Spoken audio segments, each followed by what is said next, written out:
কল্পনা করুন, চোখের পলক ফেলার আগেই মহাকালের হাজার বছরের পথ পাড়ি দেওয়া কি আদৌ সম্ভব? অজুর পানি গড়িয়ে পড়ার আগেই ৭ আসমান, জান্নাত, জাহান্নাম আর আরশে আজিম ঘুরে আসা কি কোনো মানব সন্তানের পক্ষে সম্ভব? হ্যাঁ, ইতিহাস সাক্ষী এমনই এক অসম্ভব ঘটনা বাস্তবে ঘটেছিল। যেই রাতে স্বয়ং আল্লাহ মহাবিশ্বের সময়কে থমকে দিয়ে তার প্রিয় বন্ধুকে নিজের কাছে ডেকে নিয়েছিলেন। যেখানে ফেরেশতা জিব্রাইলও যাওয়ার সাহস পাননি, সেখানে পৌঁছেছিলেন আমাদের প্রিয় নবীজি সাল্লাল্লাহু আলাইহি ওয়াসাল্লাম। সেই মহিমান্বিত রজনীর অলৌকিক ঘটনাটি ঘটতে যাচ্ছিল ঠিক তখন যখন ক্যালেন্ডারের পাতায় মাহে রজবের ২৭ রাত। মক্কার আকাশ তখন সম্পূর্ণ পরিষ্কার, বাতাসে এক অদ্ভুত পরিবেশ, চারপাশে সুঘ্রাণ ছড়িয়ে পড়েছে। রাত্রি ধীরে ধীরে নিজের ইচ্ছামতো তার গন্তব্যস্থলে অতিক্রম করে চলছে। নক্ষত্ররা নিজের ইচ্ছামতো খুশিতে ঝলমল করছে। সম্পূর্ণ পৃথিবী নিস্তব্ধ, চুপচাপ হয়ে গিয়েছিল। এমনই মুহূর্তে আল্লাহ রাব্বুল আলামিন মুহাম্মাদুর রাসূলুল্লাহ সাল্লাল্লাহু আলাইহি ওয়াসাল্লামকে স্বাগত জানানোর জন্য ফেরেশতাদের আদেশ করে বললেন, হে আমার ফেরেশতাগণ, আজকে রাতে আমার তাসবিহ পড়া বন্ধ করে দাও, আমার হামদ পড়া বন্ধ করো। আজকে রাতে আমার বাধ্যতা ত্যাগ করো। আজকে রাতে জান্নাতুল ফেরদৌসকে পোশাক ও অলংকার দ্বারা সুসজ্জিত করো। হে জিব্রাইল, আমার এই বার্তাটি মিকাইলকে শুনিয়ে দাও, সে যেন রিজিকের চাবিকে নিজের হাত থেকে নামিয়ে দেয়। আর ইসরাফিলকে বলে দাও, সে যেন কিছু সময়ের জন্য তার কাজকে বিরত রাখে। আজরাইলকে বলে দাও, সে যেন কিছু সময়ের জন্য রূহকে কবজ করা থেকে হাত উঠিয়ে নেয়। জান্নাতের ফেরেশতা রিদওয়ানকে বলে দাও জান্নাতকে সুসজ্জিত করতে। মালেককে বলে দাও, সে যেন দোজখের দরজায় তালা লাগিয়ে দেয়। উন্মুক্ত রূহ যেগুলো বিচরণ করছে তাদেরকে বলে দাও রাস্তা থেকে যেন সরে দাঁড়ায়, আর তারা যেন সকলে জান্নাতের ছাদের ওপর দাঁড়িয়ে থাকে। জান্নাতের ছাদের ওপর এমনভাবে খাড়া হয়ে যাও যাতে করে এটি বোঝা যায় যে তোমরা রব্বে করিমের হাবিবের জন্য অপেক্ষা করছো। সুবহানাল্লাহ। মাশরিক থেকে মাগরিব পর্যন্ত যতগুলো কবর আছে তাদের কবর থেকে সাময়িক সময়ের জন্য আযাব তুলে নাও। আজকের রাত শবে মেরাজ আমার মাহবুব হযরত মুহাম্মদ মুস্তাফা সাল্লাল্লাহু আলাইহি ওয়াসাল্লামকে স্বাগত জানানোর জন্য তৈরি হয়ে যাও। আল্লাহু আকবার। রব্বে ইলাহির হুকুমে চোখের পলকে সব কিছু পরিবর্তন হয়ে যায়। মহান আল্লাহ রাব্বুল আলামিন তার প্রধান ফেরেশতা হযরত জিব্রাইলকে হুকুম দিলেন, হে জিব্রাইল, জান্নাত থেকে আমার হাবিবের জন্য প্রস্তুতকৃত বিশেষ বাহন নিয়ে এসো এবং নিজের সাথে করে ৭০,০০০ ফেরেশতাদের নিয়ে যাও, আর আমার মাহবুবকে সম্পূর্ণরূপে প্রস্তুত করে আমার সাথে সাক্ষাৎ করার জন্য নিয়ে এসো। আল্লাহ পাকের হুকুম শোনা মাত্রই হযরত জিব্রাইল আলাইহিস সালাম জান্নাতে চলে গেলেন এবং একটি বাহনের ব্যবস্থা করলেন, যেটি আজ পর্যন্ত পৃথিবীর কোনো শাহেনশাহের ভাগ্যেও জোটেনি। কোনো মানব চক্ষু এর সম্পর্কে কোনোদিন কল্পনাও করতে পারেনি। আর সেই বাহনের নাম ছিল বোরাক। এদিকে মক্কার আকাশ তখন একদম পরিষ্কার ছিল। এমন সময় পবিত্র কাবাঘরের চত্বরে শান্তিতে শুয়েছিলেন আল্লাহর প্রিয় হাবিব হযরত মুহাম্মদ সাল্লাল্লাহু আলাইহি ওয়াসাল্লাম। ঠিক সেই মুহূর্তেই একটি আসমানি দরজা খুলে গেল, আর হযরত জিব্রাইল আলাইহিসসালাম নিজের সাথে ৭০,০০০ ফেরেশতাকে সঙ্গে করে নিয়ে বোরাক সমেত আসমান থেকে নেমে রাসূল সাল্লাল্লাহু আলাইহি ওয়াসাল্লামের নিকট হাজির হলেন। হযরত জিব্রাইল উপস্থিত হয়ে নবীজির পায়ের কাছে গিয়ে অত্যন্ত সম্মানের সহিত হাত বেঁধে দাঁড়িয়ে থাকলেন এবং মনে মনে ভাবতে লাগলেন, আল্লাহর হাবিব সাল্লাল্লাহু আলাইহি ওয়াসাল্লাম তো এখন পরম শান্তিতে বিশ্রাম নিচ্ছেন, আমি কিভাবে তাকে জাগ্রত করব? এখন যদি আমি তাকে ডাকি তিনি কি বিরক্ত বোধ করবেন? আর আমার ডাকে যদি প্রিয় হাবিবের সামান্যতম কষ্ট হয় তবে তো মহান আল্লাহ আমার উপর অসন্তুষ্ট হবেন। এই চিন্তায় জিব্রাইল আলাইহিসসালাম দীর্ঘক্ষণ যাবৎ সেখানেই দাঁড়িয়ে রইলেন। তিনি কোনোই শব্দ করলেন না।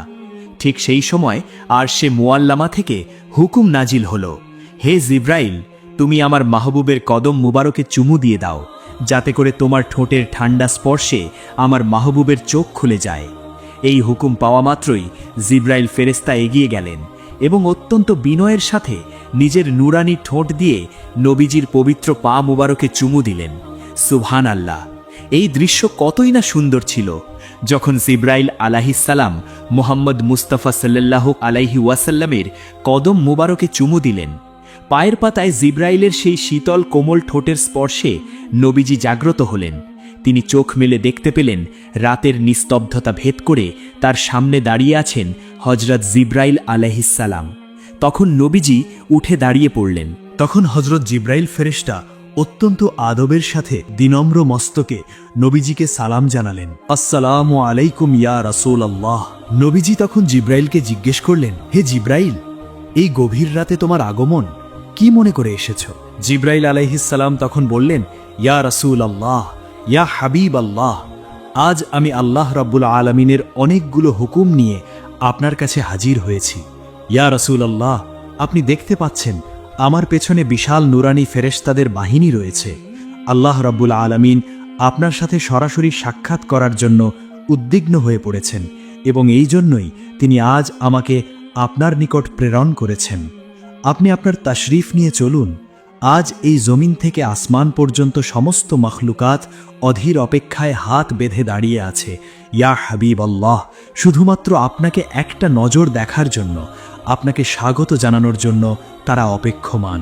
এই কথা শুনে নবীজির মনের সব ক্লান্তি নিমেষেই দূর হয়ে গেল এবং তিনি সফরের জন্য প্রস্তুতি নিতে শুরু করলেন।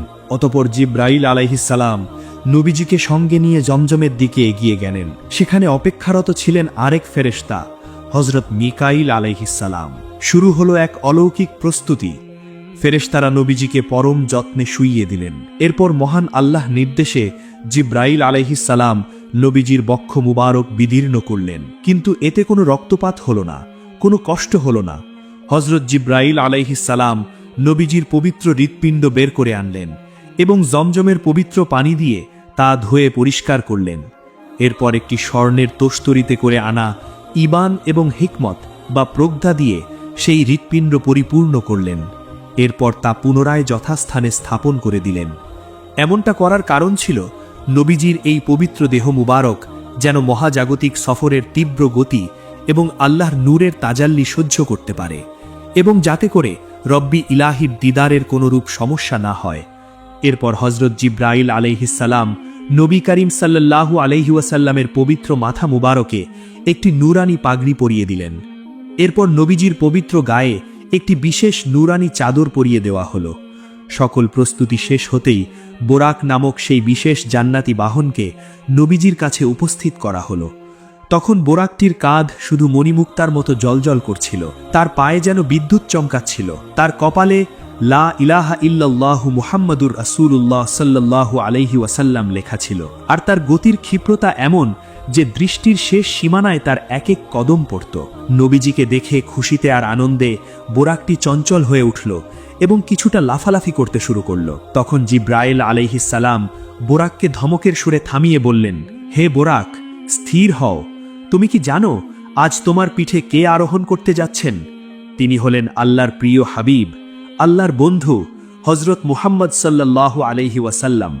আল্লাহর কসম, আজ পর্যন্ত তোমার পিঠে যত আরোহী উঠেছে, আল্লাহর কাছে এদের মধ্যে কেউই তার চেয়ে অধিক সম্মানিত নয়।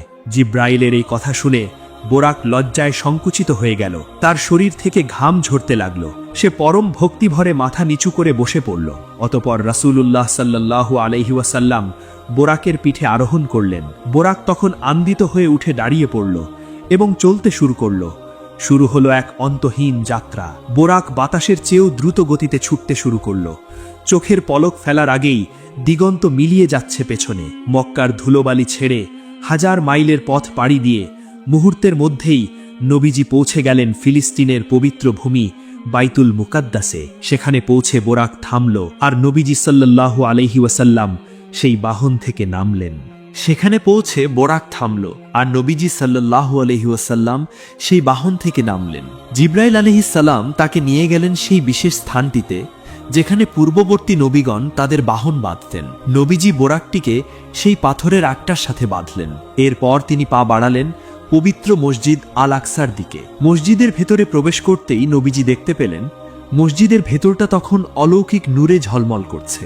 আদম সাফিউল্লাহ থেকে শুরু করে ঈসা রুহুল্লাহ পর্যন্ত পৃথিবীতে যত নবী ও রাসূল এসেছিলেন, মহান আল্লাহর কুদরতে তারা সবাই আজ সশরীরে সেখানে উপস্থিত। সবাই কাতারবদ্ধ হয়ে দাঁড়িয়ে আছেন, তাদের চোখে মুখে আনন্দ আর অপেক্ষার ছাপ। যেন তারা সবাই তাদের সর্দার শেষ নবী মুহাম্মদুর রাসূলুল্লাহর আগমনের প্রতীক্ষায় ছিলেন। তখন হযরত জিবরাইল আলাইহিস সালাম নবীজিকে বিনীতভাবে বললেন, হে আল্লাহর রাসূল, দয়া করে আপনি ইমামতি করুন। আজ আপনি শুধু উম্মতের ইমাম নন, আজ আপনি সমস্ত নবী রাসূলদের ইমাম, ইমামুল আম্বিয়া। তখন নবীজি সামনে এগিয়ে গেলেন এবং নামাজের ইমামতি করতে লাগলেন। তার পেছনে দাঁড়িয়ে সকল আম্বিয়ায়ে ক্রামগণ 2 রাকাত নামাজ আদায় করলেন। সে এক অভূতপূর্ব দৃশ্য। সৃষ্টির শ্রেষ্ঠ মানব সামনে, আর তার পেছনে দাঁড়িয়ে একত্ববাদের সাক্ষ্য দিচ্ছেন লক্ষাধিক নবী রাসূল। নামাজ শেষে নবীজি সবার সাথে কুশল বিনিময় করলেন। সবার মাঝে এক অদ্ভুত আধ্যাত্মিক সংযোগ তৈরি হলো। অতঃপর মসজিদের বাইরে আসমানের দিকে একটি অলৌকিক সিঁড়ি বা মেরাজ নামিয়ে দেওয়া হলো। সেই সিঁড়ি এতটাই সুন্দর যে কোনো মৃত ব্যক্তি যখন ইন্তেকাল করে তখন তার আত্মা এই সিঁড়ির সৌন্দর্য দেখেই উপরের দিকে তাকিয়ে থাকে। নবীজি সেই নুরানি সিঁড়িতে পা রাখলেন। এরপর হযরত জিবরাইল নবীজিকে নিয়ে সেই সিঁড়ি দিয়েই উপরের দিকে উঠতে লাগলেন। পৃথিবীর মায়া কাটিয়ে জিবরাইল আলাইহিস সালাম নবীজিকে নিয়ে পৌঁছালেন প্রথম আসমানের দ্বারে। আমাদের চর্মচক্ষে মনে হয় আকাশ মানেই শূন্যতা, কিন্তু সেদিন নবীজি দেখলেন এই আকাশ আসলে এক সুদৃঢ় ছাদ, যার বিশাল সব দরজা রয়েছে। তখন জিবরাইল আলাইহিস সালাম প্রথম আসমানের দরজায় নক করলেন। ভেতর থেকে প্রহরী গম্ভীর কণ্ঠে বলে উঠল, কে? জিবরাইল উত্তর দিলেন, আমি ফেরেশতা জিবরাইল। প্রহরী আবার জিজ্ঞেস করলেন, আপনার সাথে কে? জিবরাইল বললেন, আমার সাথে আছেন আল্লাহর হাবিব হযরত মুহাম্মদ সাল্লাল্লাহু আলাইহি ওয়াসাল্লাম। ফেরেশতা অবাক হয়ে নিশ্চিত হওয়ার জন্য প্রশ্ন করলেন, তাকে কি আনার জন্য আমন্ত্রণ জানানো হয়েছে? জিবরাইল বললেন, হ্যাঁ, তাকে আমন্ত্রণ জানানো হয়েছে। সাথে সাথে এক আনন্দ লহরী বয়ে গেল। প্রহরী ফেরেশতা বলে উঠলেন, তাকে স্বাগতম, কতই না উত্তম আগন্তুক আজ এসেছেন। মুহূর্তের মধ্যে প্রথম আসমানের বিশাল দরজা খুলে গেল। তখন নবীজি ভেতরে প্রবেশ করলেন। সেখানে প্রবেশ করতেই নবীজি দেখলেন এক অত্যন্ত সৌম্য দর্শন ব্যক্তিত্বের বৃদ্ধ বসে আছেন। তার ডানে এবং বামে অসংখ্য মানুষের রূহ বা আত্মা রয়েছে। নবীজি লক্ষ্য করলেন সেই বৃদ্ধ যখন ডান দিকে তাকাচ্ছেন তখন তার মুখে হাসির রেখা ফুটে উঠছে, তিনি আনন্দিত হচ্ছেন। আর যখনই বাম দিকে তাকাচ্ছেন তার চোখ অশ্রু সজল হয়ে উঠছে, তিনি কাঁদছেন। নবীজি বিস্মিত হয়ে জিবরাইলকে জিজ্ঞেস করলেন, হে জিবরাইল, ইনি কে, আর কেনই বা তিনি একবার হাসছেন আর একবার কাঁদছেন? জিবরাইল আলাইহিস সালাম বললেন, ইয়া রাসূলুল্লাহ, ইনি হলেন মানব জাতির আদি পিতা হযরত আদম আলাইহিস সালাম। আর দুই পাশের এই রূহগুলো তার সন্তানদের। ডান দিকের রূহগুলো হলো জান্নাতি সন্তান, যাদের দেখে তিনি খুশিতে হাসছেন। আর বাম দিকের রূহগুলো হলো জাহান্নামী সন্তান, যাদের দুর্গতি দেখে তিনি কষ্টে কাঁদছেন। এরপর জিবরাইল আলাইহিস সালাম নবীজিকে এগিয়ে যাওয়ার অনুরোধ করলেন। তখন নবীজি আদম আলাইহিস সালামের কাছে গিয়ে সালাম দিলেন। আদম আলাইহিস সালাম পরম স্নেহে নবীজির মাথায় হাত বুলিয়ে দিয়ে সালামের উত্তর দিলেন এবং বললেন, স্বাগতম হে পুণ্যবান পুত্র, স্বাগতম হে পুণ্যবান নবী। এরপর আদি পিতার দোয়া নিয়ে নবীজি বিদায় নিলেন। নবীজি এবং জিবরাইল আবারও সেই মিরাজ সিঁড়ি বেয়ে আরও উপরের দিকে উঠতে লাগলেন। অতঃপর এবার তারা দ্বিতীয় আসমানের দরজার সামনে গিয়ে উপস্থিত হলেন। সেখানেও একই নিয়মে দরজা খোলার অনুমতি চাওয়া হলো। অনুমতি মিলতেই খুবই আনন্দের সহিত দরজা খুলে দেওয়া হলো, আর তিনি ভেতরে প্রবেশ করলেন। দ্বিতীয় আসমানে নবীজির সাথে সাক্ষাৎ হলো হযরত ঈসা আলাইহিস সালাম এবং হযরত ইয়াহিয়া আলাইহিস সালামের সাথে। তারা দুজনেই নবীজিকে দেখে অত্যন্ত আনন্দিত হয়ে অভ্যর্থনা জানালেন এবং তার জন্য কল্যাণ কামনা করে দোয়া করলেন। এরপর দ্বিতীয় আসমান থেকে বিদায় নিয়ে জিবরাইল আলাইহিস সালাম নবীজিকে নিয়ে উঠে এলেন তৃতীয় আসমানে। যথারীতি অনুমতি নিয়ে নবীজির জন্য দরজা খোলা হলো, আর তিনি ভেতরে চলে গেলেন। ভেতরে প্রবেশ করতেই নবীজি দেখতে পেলেন সেখানে বসে আছেন হযরত ইউসুফ আলাইহিস সালাম। তিনি তাকে দেখে মুগ্ধ হয়ে গেলেন এবং এক দৃষ্টিতে তাকিয়ে রইলেন। তার মনে হলো মহান আল্লাহ যেন দুনিয়ার সমস্ত সৌন্দর্য একত্র করে তার অর্ধেকটাই এই একজন মানুষকে দান করেছেন। এরপর হযরত ইউসুফ আলাইহিস সালাম নবীজিকে বুকে জড়িয়ে ধরলেন। তিনি তাকে অভ্যর্থনা জানিয়ে বললেন, স্বাগতম আমার ভাই, স্বাগতম হে মহান নবী। অতঃপর ইউসুফ আলাইহিস সালামের কাছ থেকে বিদায় নিয়ে নবীজি চতুর্থ আসমানের উদ্দেশ্যে রওনা হলেন। চতুর্থ আসমানে সাক্ষাৎ হল হজরত ইদ্রিস আলাইহিসসালামের সাথে, যাকে আল্লাহ তাআলা অত্যন্ত উচ্চ মর্যাদা দান করেছেন। পঞ্চম আসমানে দেখা হল হারুন আলাইহিসসালামের সাথে। সবাই নবীজিকে দেখে আনন্দিত হলেন এবং তার নবুয়তের স্বীকৃতি দিয়ে দোয়া করলেন। এরপর তারা পৌঁছালেন ষষ্ঠ আসমানে। ভেতরে প্রবেশ করেই নবীজি দেখলেন এক গম্ভীর ও তেজদীপ্ত চেহারার মানুষ দাঁড়িয়ে আছেন। তিনি হলেন হজরত মুসা কালিমুল্লাহ। মুসা আলাইহিসসালাম নবীজিকে স্বাগত জানালেন, কিন্তু নবীজি তার সাথে দেখা করে যখন তাকে অতিক্রম করে উপরের দিকে যাচ্ছিলেন, তখন হঠাৎ মুসা আলাইহিসসালাম কেঁদে ফেললেন। জিব্রাইল ফেরেশতা অবাক হয়ে জিজ্ঞেস করলেন, হে মুসা, আপনি কাঁদছেন কেন? মুসা আলাইহিসসালাম বাকরুদ্ধ কণ্ঠে বললেন, আমি কাঁদছি কারণ আমার পরে এমন এক যুবক নবী হিসাবে প্রেরিত হয়েছেন যার উম্মত আমার উম্মতের চেয়েও বেশি সংখ্যায় জান্নাতে প্রবেশ করবে। তার সম্মান আল্লাহর কাছে আমার চেয়েও বেশি। এই কান্না ছিল ঈর্ষা নয়, বরং নবীজির মহান মর্যাদার এক অনন্য স্বীকৃতি। অতপর ষষ্ঠ আসমান পেরিয়ে জিব্রাইল আলাইহিসসালাম এবং নবীজি এবার উপস্থিত হলেন সপ্তম আসমানে, সৃষ্টির সর্বোচ্চ স্তরে। সেখানে এক অবিশ্বাস্য দৃশ্য নবীজির জন্য অপেক্ষা করছিল। তিনি দেখলেন এক বৃদ্ধ ব্যক্তি বাইতুল মামুর নামক এক বিশেষ ঘরের দেয়ালে হেলান দিয়ে বসে আছেন। চেহারায় গাম্ভীর্য আর প্রশান্তির ছাপ। নবীজি ভালো করে তাকিয়ে দেখলেন এই বৃদ্ধের চেহারার সাথে তার নিজের চেহারার অদ্ভুত মিল রয়েছে। তখন হজরত জিবরাইল আলাইহিসসালাম বললেন, ইয়া রাসূলুল্লাহ, ইনি হলেন আপনার পিতা, মুসলিম জাতির পিতা হজরত ইব্রাহিম আলাইহিসসালাম। তাকে সালাম করুন। তখন নবীজি পরম শ্রদ্ধায় ইব্রাহিম আলাইহিসসালামকে সালাম দিলেন। ইব্রাহিম আলাইহিসসালাম পরম মমতায় উত্তর দিয়ে বললেন, স্বাগতম হে পুণ্যবান পুত্র, স্বাগতম হে পুণ্যবান নবী। অতপর হজরত জিবরাইল আলাইহিসসালাম সপ্তম আসমানের সীমানা পেরিয়ে নবীজিকে নিয়ে এক অজানা ও রহস্যময় জগতের দিকে এগিয়ে গেলেন। হঠাৎ সামনে ভেসে উঠল এক বিশাল ও মহিমান্বিত বৃক্ষ, যার নাম সিদরাতুল মুনতাহা, সৃষ্টির শেষ সীমানার সেই বড়ই গাছ। এই গাছের সৌন্দর্য ও বিশালতা মানুষের কল্পনারও বাইরে। নবীজি দেখলেন গাছটির পাতাগুলো এক একটা হাতির কানের মতো বিশাল, আর ফলগুলো হাজার অঞ্চলের বড় বড় মটকা বা কলসের মতো। গাছটি সাধারণ কোনো অবস্থায় ছিল না। আল্লাহর নূরের তাজাল্লি সেটাকে ঘিরে রেখেছিল।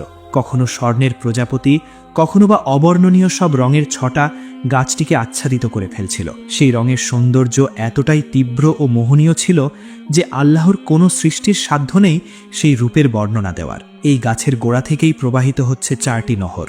2টি নহর জান্নাতের ভেতরে প্রবাহিত, আর বাকি 2টি পৃথিবীতে নীল ও ফোরাত নদী হিসেবে বিস্তৃত। এই অপরূপ দৃশ্যের মাঝে হঠাৎ জিব্রাইল আলাইহিসসালাম থমকে দাঁড়ালেন। নবীজি অবাক হয়ে তাকে জিজ্ঞেস করলেন, হে জিব্রাইল, আমাকে কি এই অচেনা পথে একা রেখে যাবে? তুমি কি আমার সাথে আসবে না? জিব্রাইল আলাইহিসসালাম তখন অত্যন্ত কাতর কণ্ঠে ভীতির সাথে উত্তর দিলেন, ইয়া রাসূলুল্লাহ, আমাকে ক্ষমা করবেন, আমার সীমানা এখানেই। এটাই মাকামে জিব্রাইল। আমি যদি এখান থেকে আর এক চুল পরিমাণ বা আঙুলের এক কর পরিমাণও সামনে অগ্রসর হই, তাহলে মহান রবের নূরের তাজাল্লিতে আমার 600 নূরের ডানা জ্বলে পুড়ে ছারখার হয়ে যাবে। আল্লাহ আমাকে এর চেয়ে বেশি কাছে যাওয়ার অনুমতি বা ক্ষমতা দেননি। অতপর সেখানে নেমে এলো রফরফ নামের এক বিশেষ সবুজ রঙের গদি বা বাহন। তখন নবীজি খুবই শান্তভাবে সেই রফরফে চড়ে বসলেন। রফরফ তখন নবীজিকে নিয়ে আরও ওপরে উঠে যেতে লাগলো। জিব্রাইল পেছনে পড়ে রইলেন। নবীজি একা, একদম একা, অসীম এক আলোকোজ্জ্বল পথের দিকে ভেসে চললেন। জিব্রাইল ও সমস্ত সৃষ্টি জগৎকে পেছনে ফেলে রফরফ নবীজিকে নিয়ে ভেসে চলল নূরের মহাসমুদ্রে। 70,000 নূরের পর্দা ভেদ করে নবীজি এগিয়ে চললেন। এমন এক মাকামে তিনি পৌঁছালেন যেখানে সময় স্তব্ধ, স্থান অবলুপ্ত। পবিত্র কুরআনের ভাষায় কাবা কাউসাইনি আও আদনা, অর্থাৎ 2 ধনুক পরিমাণ দূরত্ব কিংবা তার চেয়েও কাছে। অবশেষে সেই মাহেন্দ্রক্ষণ উপস্থিত হল যখন সৃষ্টির সাথে স্রষ্টার পবিত্র সাক্ষাৎ হল, যখন হাবিব মুহাম্মদুর রাসূলুল্লাহ সাল্লাল্লাহু আলাইহি ওয়াসাল্লাম রব্বে করিমের দিদার লাভ করলেন। আল্লাহর হাবিব সাল্লাল্লাহু আলাইহি ওয়াসাল্লাম মহান রবের সামনে আদবের সাথে পেশ করলেন তার তোহফা। তিনি বললেন, আত্তাহিয়াতু লিল্লাহি ওয়াসসালাওয়াতু ওয়াত-তাইয়্যিবাত, অর্থাৎ আমার সমস্ত মৌখিক, শারীরিক এবং আর্থিক ইবাদত কেবল আপনারই জন্য হে আল্লাহ। মহান আল্লাহ তার বন্ধুর এই নিবেদন গ্রহণ করলেন এবং উত্তর দিলেন, আসসালামু আলাইকা আইয়ুহান নাবিয়্যু ওয়া রাহমাতুল্লাহি ওয়া বারাকাতুহু, অর্থাৎ হে নবী, আপনার উপর আল্লাহর শান্তি, রহমত ও বরকত বর্ষিত হোক। প্রিয় দর্শক, এই মুহূর্তে নবীজি চাইলেই নিজের জন্য সবকিছু চাইতে পারতেন, কিন্তু তিনি এই পরম আনন্দের মুহূর্তেও আল্লাহর একান্ত সান্নিধ্যেও তার গুনাহগার উম্মতকে ভোলেননি। আল্লাহর সালামের উত্তরে তিনি স্বার্থপরের মতো একা শান্তি গ্রহণ করলেন না। তিনি বললেন, আসসালামু আলাইনা ওয়া আলা ইবাদিল্লাহিস সালিহিন, অর্থাৎ এই শান্তি কেবল আমার ওপর নয়, শান্তি বর্ষিত হোক আমাদের ওপর এবং আপনার নেককার বান্দাদের ওপরও। সুবহানাল্লাহ। যাই হোক, এই কথোপকথনের পরই আল্লাহ রাব্বুল আলামিন নবীজিকে এক বিশেষ উপহার দিলেন, এমন এক উপহার যা আর কোনো নবীকে এভাবে ডেকে এনে দেওয়া হয়নি। আল্লাহ তাআলা বললেন, হে আমার হাবিব, আমি আপনার উম্মতের জন্য দিনে ও রাতে 50 ওয়াক্ত নামাজ ফরজ করলাম। তখন নবীজি আনন্দচিত্তে এই মহান উপহার নামাজ মাথায় তুলে নিলেন, কারণ নামাজ হল মুমিনের জন্য মেরাজ, আল্লাহর সাথে বান্দার সরাসরি সংযোগ। অতপর আল্লাহর কাছ থেকে 50 ওয়াক্ত নামাজের নির্দেশ নিয়ে নবীজি ফিরে আসছিলেন। পথে ষষ্ঠ আসমানে হজরত মুসা আলাইহিসসালামের সাথে দেখা হলো। হজরত মুসা আলাইহিসসালাম পরম আগ্রহ নিয়ে জিজ্ঞেস করলেন, হে মুহাম্মদ, আপনার রব আপনার উম্মতের জন্য কি ফরজ করেছেন? নবীজি বললেন, দিন রাতে 50 ওয়াক্ত নামাজ ফরজ করেছেন। তখন অভিজ্ঞ নবী মুসা আলাইহিসসালাম বললেন, হে আল্লাহর রাসূল, আমি বনি ইসরায়েলকে নিয়ে দীর্ঘকাল সংগ্রাম করেছি, মানুষের স্বভাব সম্পর্কে আমার অভিজ্ঞতা আছে। আপনার উম্মত শরীরের দিক দিয়ে দুর্বল হবে, তারা দিনে 50 ওয়াক্ত নামাজ আদায় করার শক্তি রাখবে না। অতএব আপনি ফিরে যান, আপনার রবের কাছে গিয়ে এটা আরও কমিয়ে আনুন। এরপর নবীজি আবার আল্লাহর দরবারে ফিরে যেতে লাগলেন। তিনি আল্লাহর কাছে গিয়ে নামাজের ওয়াক্তের সংখ্যা কমানোর আরজ করলেন। তখন আল্লাহ দয়া করে কিছু ওয়াক্ত নামাজ কমিয়ে দিলেন। তারপর নবীজি আবার মুসা আলাইহিসসালামের কাছে ফিরে এলেন, কিন্তু মুসা আলাইহিসসালাম বললেন, এটাও অনেক বেশি, তারা পারবে না, আপনি দয়া করে আবার যান। এভাবে নবীজি একবার মুসা আলাইহিসসালামের কাছে আসেন আর একবার আল্লাহর কাছে ফিরে যান। মহান রব প্রতিবারই কিছু কিছু ওয়াক্ত করে কমিয়ে দেন। অবশেষে 50 থেকে কমতে কমতে নামাজের সংখ্যা দাঁড়ালো মাত্র 5 ওয়াক্তে। নবীজি যখন 5 ওয়াক্তের নির্দেশ নিয়ে ফিরছিলেন, তখনও মুসা আলাইহিসসালাম বললেন, হে আল্লাহর নবী, আমি আমার উম্মতকে এর চেয়ে কম বিধানেও ব্যর্থ হতে দেখেছি, আপনি আরও একবার যান এবং আরও কমিয়ে আনুন। তখন নবীজি অত্যন্ত বিনয়ের সাথে মাথা নিচু করে বললেন, হে মুসা, আমি আমার রবের কাছে এতবার গিয়েছি যে এখন আমি লজ্জা বোধ করছি, আমি আর চাইতে পারবো না। আমি এই 5 ওয়াক্তের ওপরই সন্তুষ্ট এবং আমি এটিই মেনে নিলাম। ঠিক তখনই অদৃশ্য থেকে মহান আল্লাহর ঘোষণা এলো, হে আমার হাবিব, আমি আমার ফরজ ধার্য করলাম এবং আমার বান্দাদের ওপর বোঝা হালকা করে দিলাম। সংখ্যায় এই নামাজ 5 ওয়াক্ত, কিন্তু আপনার যে উম্মত এই 5 ওয়াক্ত নামাজ নিষ্ঠার সাথে আদায় করবে, আমি তাকে 50 ওয়াক্ত নামাজেরই সওয়াব দান করব। আমার কথার কোনো নড়চড় হয় না। সুবহানাল্লাহ। অতপর নামাজের বিধান চূড়ান্ত হওয়ার পর সফরের পরবর্তী অংশ শুরু হলো। এবার জিব্রাইল আলাইহিসসালাম নবীজিকে নিয়ে চললেন জান্নাত ও জাহান্নামের দৃশ্য দেখাতে। মহান আল্লাহ চাইলেন তার হাবিব নিজের চোখে দেখে যাক বিশ্বাসীদের জন্য কি অকল্পনীয় পুরস্কার আর পাপীদের জন্য কি ভয়াবহ শাস্তি তিনি প্রস্তুত করে রেখেছেন। এরপর জিব্রাইল আলাইহিসসালাম নবীজিকে নিয়ে জান্নাতে প্রবেশ করলেন। কি সেই জায়গা যার এক মুহূর্তের শান্তি দুনিয়ার 1000 বছরের কষ্টের কথাও ভুলিয়ে দেওয়ার জন্য যথেষ্ট। জান্নাতের মাটিগুলো সাধারণ মাটি নয়, তা কস্তুরীর মতো সুগন্ধিময়। সেখানকার পাথরগুলো সাধারণ পাথর নয়, বরং লুলু ও মুক্তা দিয়ে তৈরি। সেখানে এক বিশেষ নহর প্রবাহমান, যার 2 তীরে মণিমুক্তার তৈরি তাঁবু সাজানো। জিব্রাইল আলাইহিসসালাম তখন নবীজিকে বললেন, ইয়া রাসূলুল্লাহ, এটাই নাহালে কাউসার যা আল্লাহ আপনাকে উপহার দিয়েছেন। সেই নহরের পানি দুধের চেয়েও সাদা, মধুর চেয়েও মিষ্টি এবং বরফের চেয়েও শীতল। নবীজি সেই জান্নাতের নিয়ামত দেখে উম্মতের জন্য প্রশান্তি অনুভব করলেন। কিন্তু এরপরই জিব্রাইল আলাইহিসসালাম নবীজিকে জাহান্নামের দৃশ্য দেখাতে নিয়ে এলেন। তখন নবীজি জাহান্নামের ভেতরে কিছু মানুষকে দেখতে পেলেন যাদের নখগুলো তামার তৈরি। তারা সেই ধারালো নখ দিয়ে নিজেদের মুখমণ্ডল ও বুকের মাংস খামচে ছিঁড়ে ফেলছে, যন্ত্রণায় তারা কাতরাচ্ছে। এটা দেখে নবীজি শিউরে উঠলেন, জিজ্ঞেস করলেন, হে জিব্রাইল, এরা কারা? এরা কেন নিজেদের ওপর এই পৈশাচিক অত্যাচার করছে? জিব্রাইল আলাইহিসসালাম বললেন, হুজুর, এরা আপনার উম্মতের সেই সব লোক যারা দুনিয়াতে মানুষের গিবট করত এবং অন্যের সম্মানহানি করত। এরপর নবীজি আরেক দলকে দেখতে পেলেন যাদের পেটগুলো বিশাল বড় ঘরের মতো ফুলে আছে। পেটের ভারে তারা নড়াচড়াও করতে পারছে না, আর সেই পেটের ভেতর কিলবিল করছে বিষধর সাপ, যা বাইরে থেকেই দেখা যাচ্ছে। ফেরেশতারা তাদের মারিয়ে চলে যাচ্ছে। নবীজি ব্যথিত হয়ে জিজ্ঞেস করলেন, হে জিব্রাইল, এরা কারা? হজরত জিব্রাইল আলাইহিসসালাম বললেন, এরা হলো সুদখোর, যারা দুনিয়াতে সুদের টাকা নিজেদের পেট ভরেছিল, আজ তাদের পেট জাহান্নামের সাপে পূর্ণ করে দেওয়া হয়েছে। এই ভয়াবহ দৃশ্যগুলো দেখে নবীজির কোমল হৃদয় কেঁপে উঠল। তিনি উম্মতের পরিণতির কথা ভেবে অশ্রুসজল হয়ে উঠলেন। অতপর জান্নাত ও জাহান্নামের সেই শিহরণ জাগানো দৃশ্য দেখার পর মহাজাগতিক সেই সফর শেষ করে জিব্রাইল আলাইহিসসালাম নবীজিকে নিয়ে মিরাজ সিঁড়ি দিয়ে নিচে নামতে লাগলেন এবং পুনরায় তারা বাইতুল মুকাদ্দাসের সেই স্থানে পৌঁছালেন যেখানে নবীজি বোরাককে বেঁধে রেখেছিলেন। এরপর সেখান থেকে নবীজি আবারও বোরাকে চড়ে বসলেন। বোরাক আবারও নবীজিকে নিয়ে যাত্রার পূর্বের স্থানের দিকে ফিরে চলল। সাথে ছিলেন হজরত জিব্রাইল আলাইহিসসালাম। চোখের পলকে নবীজি বাইতুল মুকাদ্দাস হয়ে ফিরে এলেন প্রিয় জন্মভূমি মক্কায়।